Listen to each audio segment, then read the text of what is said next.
Okay, so it's June 5th, 2017. I'm about to give you this truck that I bought new after Hurricane Andrew in 1992 from Sun Chevrolet, which is now the site of downtown Dadeland. I have been driving it daily to work for quite some time. It's in good shape. We're going to start on this side. I'm just going to kind of tell you some things about it. As I pointed out before, you lost a couple pieces from the door over here. I think it came right from this part right there. So the spring and that little knurled thing probably go there, but the door works fine without it. So if you ever get the urge, you can try and put that back together. You probably have to drive this pin out in order to do that. This part right here, which may or may not be worthwhile, but it had a little spring on it. Okay, so you have the parking brake here, which is, I know, is effective. Underneath here is a little fuse block. You have a lot of fuses. A lot of your major fuses for all the electrical systems are in there. I have repaired a lot of the plastic over time, and so you can do that with fiberglass. This light switch here is one of the things that I've had to repair, is because the plastic has given way. This is the bed light switch, which you want to, the markings are kind of gone. This is the microphone to go to the Kenwood stereo, and it works really good, really good noise canceling. I guess I don't need this anymore, but this is all the maintenance stuff. You might want to record that in a better form. I highly recommend you record that in a better format. And I do recommend you try and keep track of your fuel mileage, because it's an indicator if you need maintenance or not. So your dad was worried about the headliner. I don't think the headliner is that bad. So we keep going. Steering wheel, as far as I know, has never been off. The instrument panel has been apart many times. These things thread. It's all a lot of plastic. The plasticizers are migrating out. So treat it with delicate care, because it's going bad.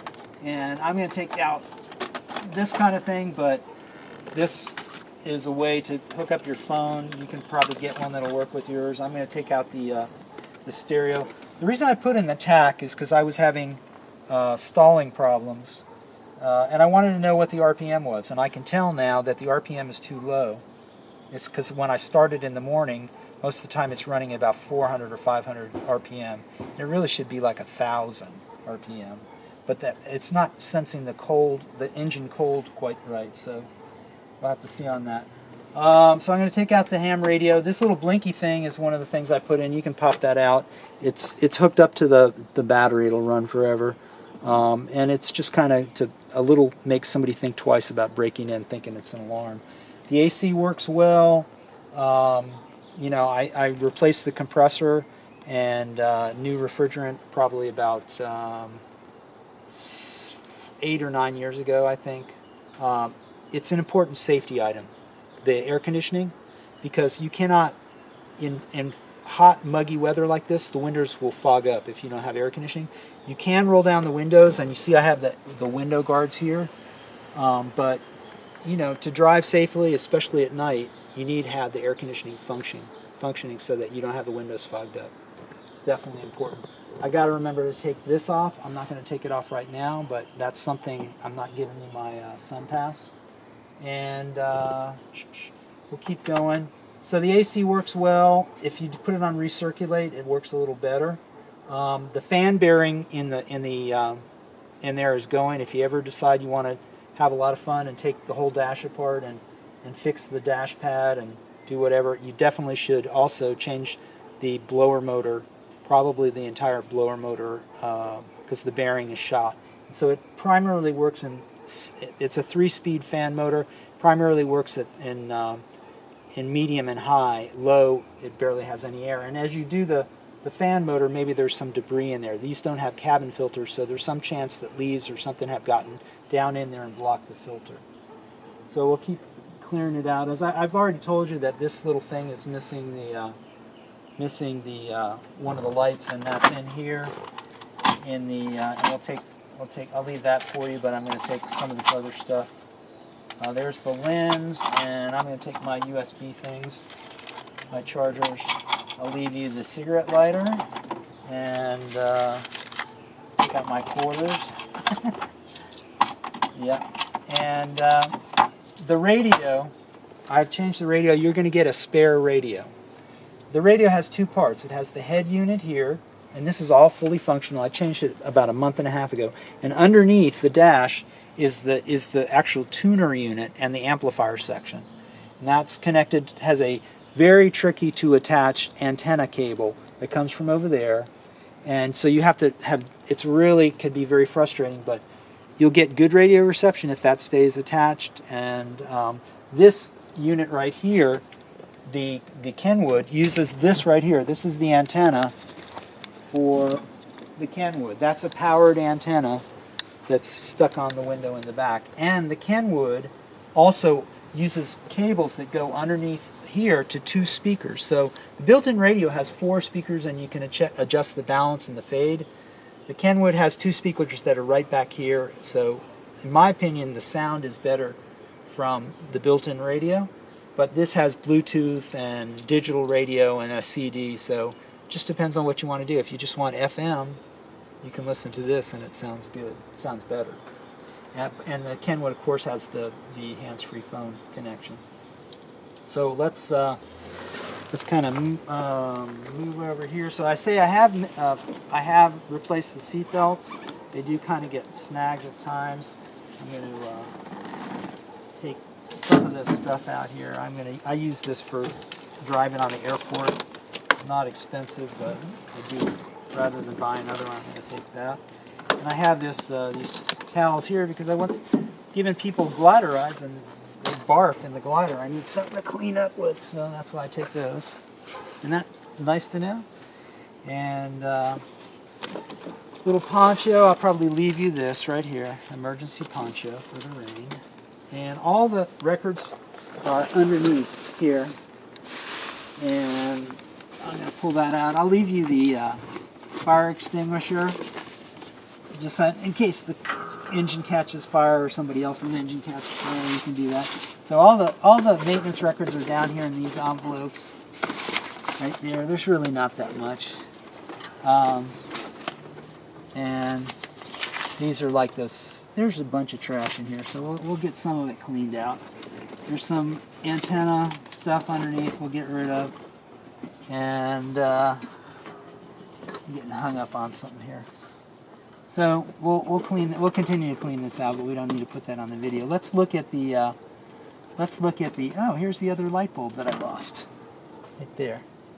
There's another light bulb. So I may keep one of those in case I need it. Okay, so let's pop the hood, and just like you know where the other one is, I know where this one is. Oh, this one pops up, okay. The other one's sideways. So this is really too hot to take apart right now. But let's go do this in a logical fashion. So come around this side, and let's point the camera over here. Okay, so you have right here, this is the controller for the automatic, the anti-lock braking system.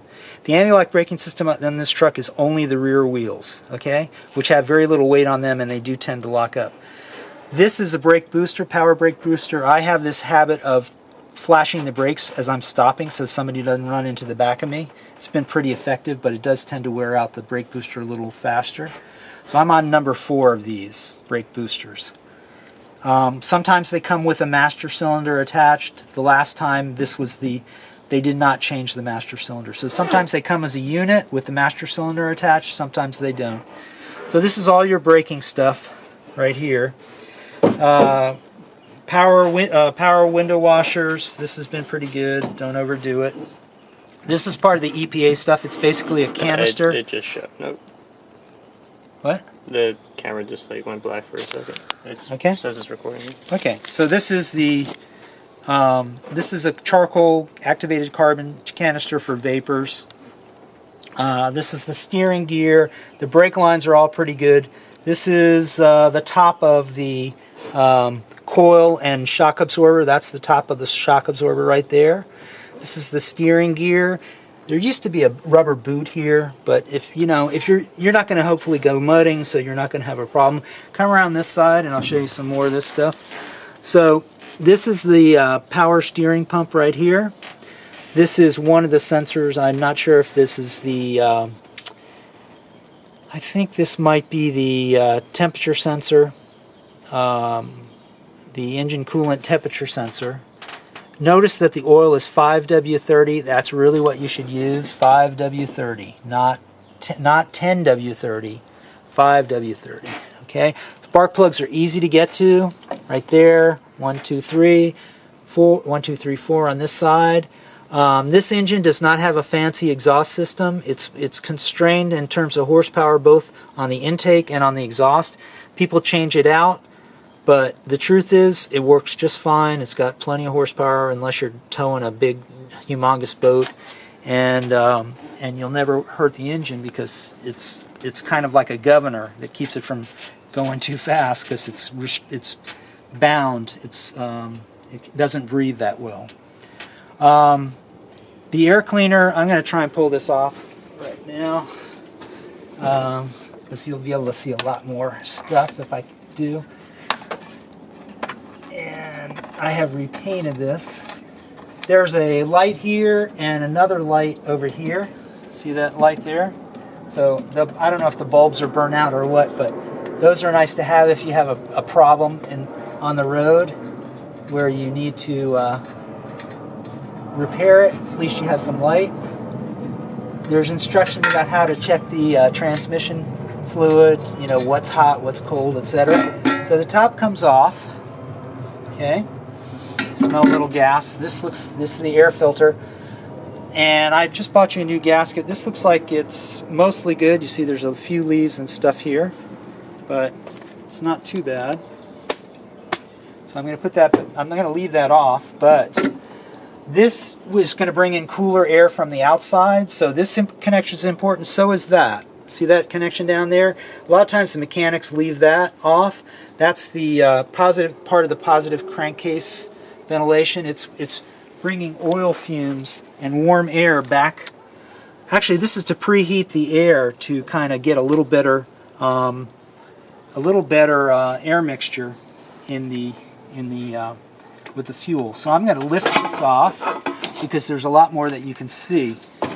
So the gasket that you want to replace, this is just a trim ring and this will lift up. That looks like it's pretty solid, so I don't think they did mess with that. So you can see a lot of stuff here. This is a heater hose that's coming. Now this is not a heater hose. This is from the PCV valve right here. This is the positive crankcase ventilation valve. 2 injectors, one for each half of the engine. These have been pretty good. If you kind of put the camera down in and look, it's very, very clean in there. Okay, and that's important. Okay, so you have different vacuum doohickeys. What makes the power brakes work is this. So sometimes you may find that the brakes get really hard when this goes. It's very hard to stop, but the brakes are working. You're not having the vacuum assist to help you with the power braking. Back here is the distributor cap, and the distributor, unlike the new trucks that have coil on plug, there's a coil and a distributor down here, and this is the transmission filler. There's also a recently changed, like within the last 2 months, is the oil pressure sensor is back there behind there, and you should never have to replace that again. But the oil pressure sensor is back there, and that was leaking oil and creating resistance, and I don't have a light to really show it, but I'm just pointing out where these things are. Serpentine belt, well, let's keep going on this side. Again, the plugs. This is the dryer for the air conditioning. Right there is the wiper motors, right there. And at one point I had to open this up, and there was a bad solder joint here that I found on YouTube where the wipers weren't working right. And it wasn't the motor, it wasn't the switch, it was the circuit board. They had bad solder joints, and so all I had to do was reheat the solder joints, and I got that working. It's been fine ever since. But little things like that, you know, if something's broken, you can kind of look on YouTube. A lot of the major electrical stuff is back behind this panel here. This is a major electrical connection for everything that's going in the cab. So before it goes to the fuse box, it comes from the alternator and comes over here, the alternator and the battery, and comes over here. So I'm going to lift this up because we didn't talk about over here. You have the air conditioning compressor. As I said, that's been changed. This is one of the idler pulleys. There's one serpentine belt. All the hoses are not that old, probably not more than 5 or 6 years old, but it's something you got to watch to make sure they stay in good shape. I'm going to go ahead and put this back now, because I see that the gasket's not bad, and I'll give you that. But okay, Should we put this back? yeah, well, I'll put that back after we get this put on. So where's the front? It says front and back. Other way. The arrow. Yeah. Okay. So they're not exactly symmetrical. So if you do pull those rings, though, there is a gasket, and you know, this is the kind of thing where you shouldn't reuse gaskets because they get heat baked. Okay. So we're going to put that on. The air, you know, basically one of these motors is just a pump. It's a giant pump. It's pumping air and mixing it with fuel, and then it's get a little spark, and then it's kicking it out the ass end. So there's one belt. What I do is when I change the oil, I look straight down here and I can see the ridges, and I look for cracks on the ridges. If you see cracks on the ridges, it's time for a new belt. Okay? And you want to change these probably about every 5 years or so. And that's one of the things that's indicated on the visor. The battery cables are in good shape. I've kind of repainted the tray a couple times. I found you generally don't need to add water. You might, but one time use only distilled water. Don't use tap water, and don't overfill it. Okay, because if you overfill it, it will definitely boil over, and you get rust all around here. So I put in a. If you come over here, I put in a when I first bought the truck, I put in an external transmission cooler. It completely bypasses the radiator. It goes directly from the transmission to the cooler, and the transmission has been really good because there's never been water that got in the transmission fluid. So we talked again about that there's a lot of electrical stuff, major electrical stuff behind here. There's the battery pad that I bought for you. You can put it underneath here. This is 12 volts. You know, you take the hot off first, or the ground off first, and don't let these 2 points touch. You're not going to get shocked from this. This is only 12 volts. Again, this is one of the transmission line connectors. They go straight to the front. This was problematic. This is for the heater inside the cabin. When you want heat in the winter, this circulates hot water to the blower motor in order to get hot water. Okay, coolant right here. This is the high level of the coolant. It's got no leaks. This is where it's been for the last 2-3 weeks. I just replaced the entire top, the gasket on here, because it was leaking into the intake. Underneath this part right here, this is the thermostat for the water temperature. So this will open and allow water to circulate to the radiator after it gets to be about 180 degrees. What will happen is it'll go up to 210 degrees, and then so you'll see when you first start driving in the morning, it'll go up to 210, and then it gets to 210. It'll stay there 30 seconds and then back off to about 180. It could run a little bit hotter. There's some some thermostats that run a little hotter.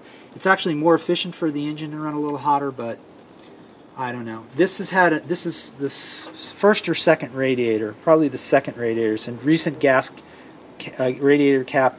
The radiator, I think, is a little bit oversized, so that's a good thing, you know, in hot Florida weather, and especially if you're in stop-and-go traffic. So we will put this back on here, and that's, you know, you try and unkink. It's just aluminum, so just kind of friction fits right there, and that's all there is to it. And this, somebody left this on the manifold. They had it sit down, and it was on the exhaust, so it melted through the plastic right here, so I put tape over it. And I think that's mostly it. Again, you can put the battery pad underneath here. Here's a trick. The computer, which is probably somewhere back in here, when you disconnect the battery for a couple minutes, the computer that regulates how it starts forgets everything. So it doesn't know if it's winter, summer, spring, or fall. It doesn't know how the fuel injectors are working. It doesn't have that memory that helps it start. So one of the things I think that we need to do is we actually need to disconnect the battery. You'll lose all the memory in your radios and stuff like that, and the air conditioning will go to some zero neutral position.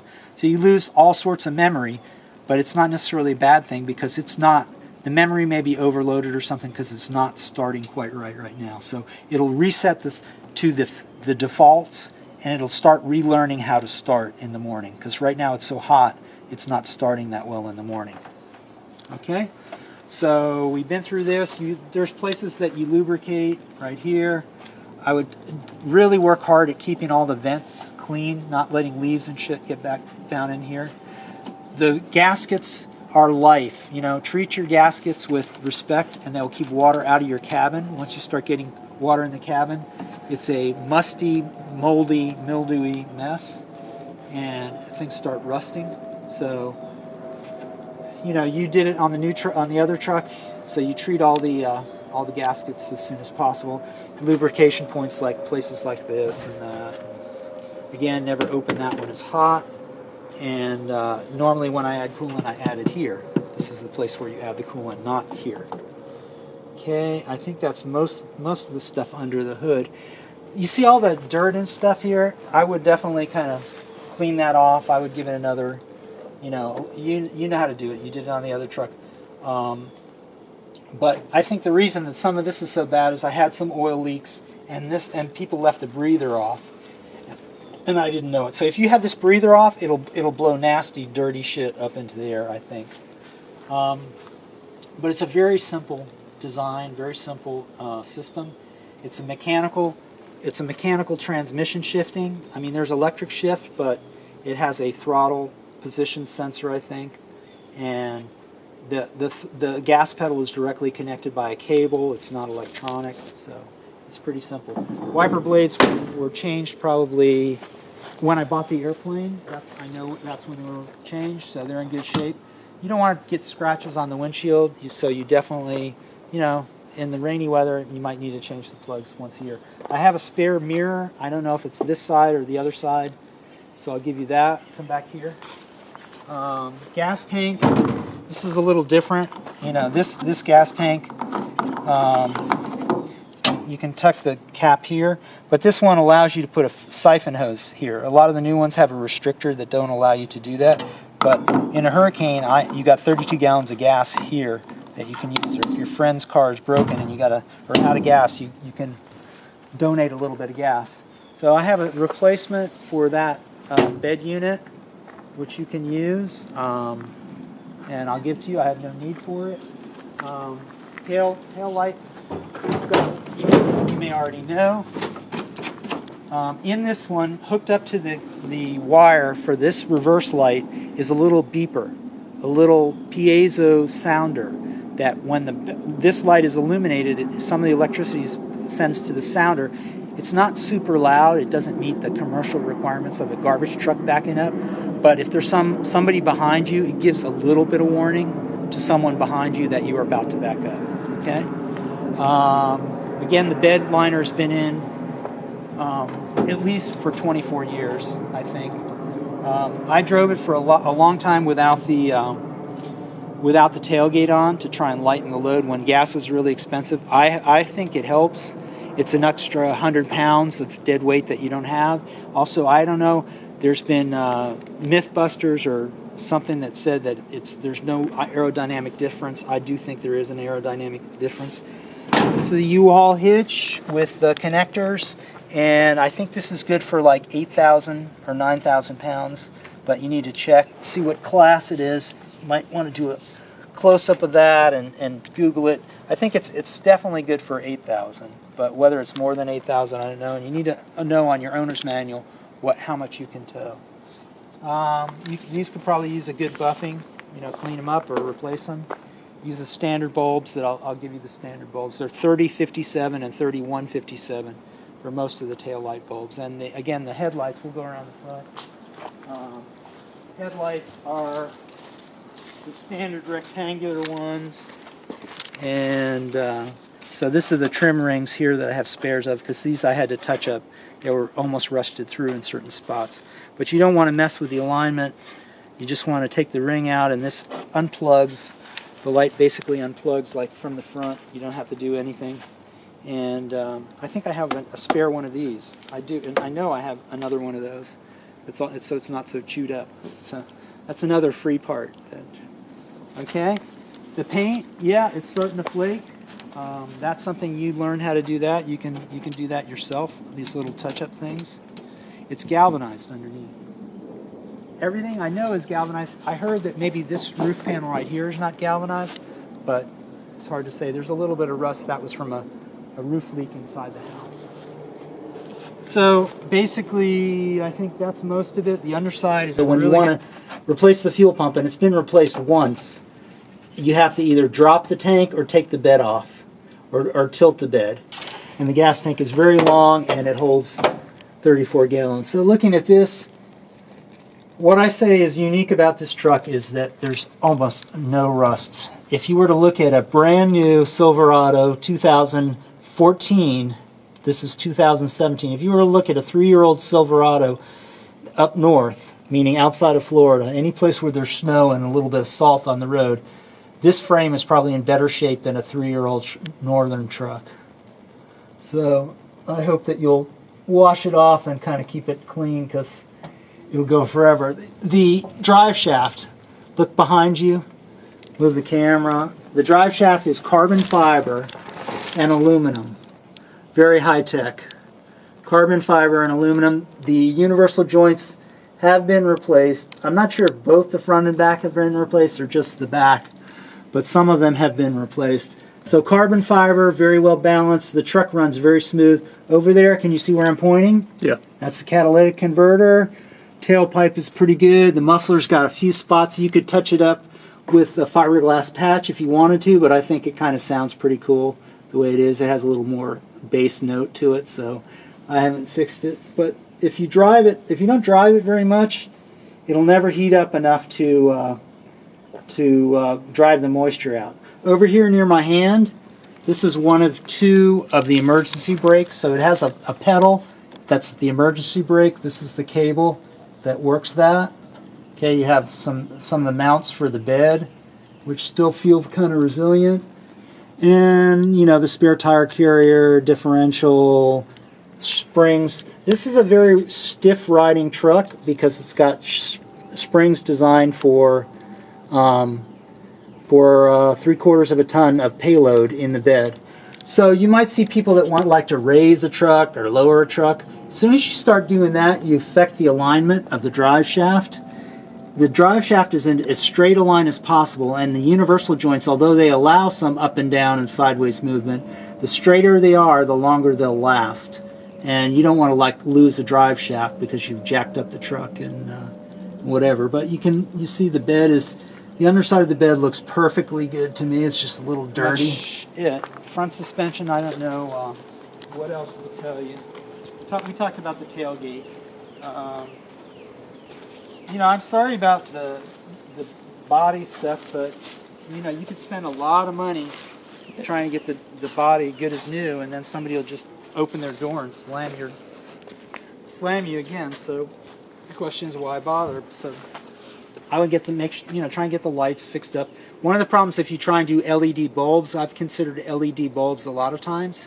They're super expensive and they affect the blinkers. Right now, if you put on the turn signal and it's going tick, tick, tick, tick, tick really fast, that means one of the bulbs burnt out. So if you change it to LED, they have a different resistance rating, and that's what you'll lose that ability to sense it. And if you change them and they have a resistor that balances the load so that they're the same electrical load as the incandescent, there's really no gain. You're not using any less electricity because it's heating up the resistor instead of heating up the bulb, and the bulbs are so cheap and they're easy to replace. So I have plenty of bulbs. You'll never have to buy another taillight bulb or whatever again. So I was having a trouble with one of the bulbs, then I replaced it in the last couple of months. I finally replaced it. It was just bad, and it would go out sometimes, and I'd buy a new bulb to make sure that I had it, and then I'd find the other ones that I already had. So I think that's mostly it. You know, you can touch up the paint. You know how to do it now. I have a mirror. Rain-X on the windows. You've got this gasket material. I think that's enough, right?